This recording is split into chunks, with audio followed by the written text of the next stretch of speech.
Kita ke informasi lain, saudara nelayan di Pati memilih tak melaut karena mengaku tak mampu lagi beli BBM untuk operasional.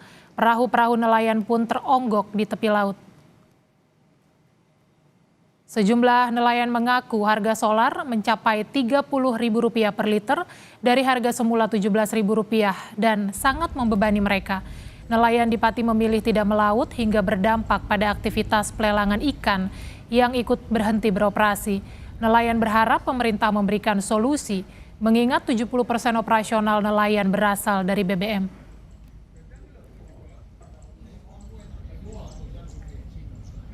Dikarenakan harga BBM yang terlalu mahal dan tidak bisa menjangkau untuk biaya operasionalnya.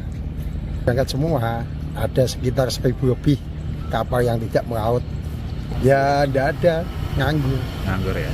Ya semoga pemerintah ya dapat menurunkan harga BBM dan nelayan bisa melaut seperti yang dulu-dulu gitu Mas.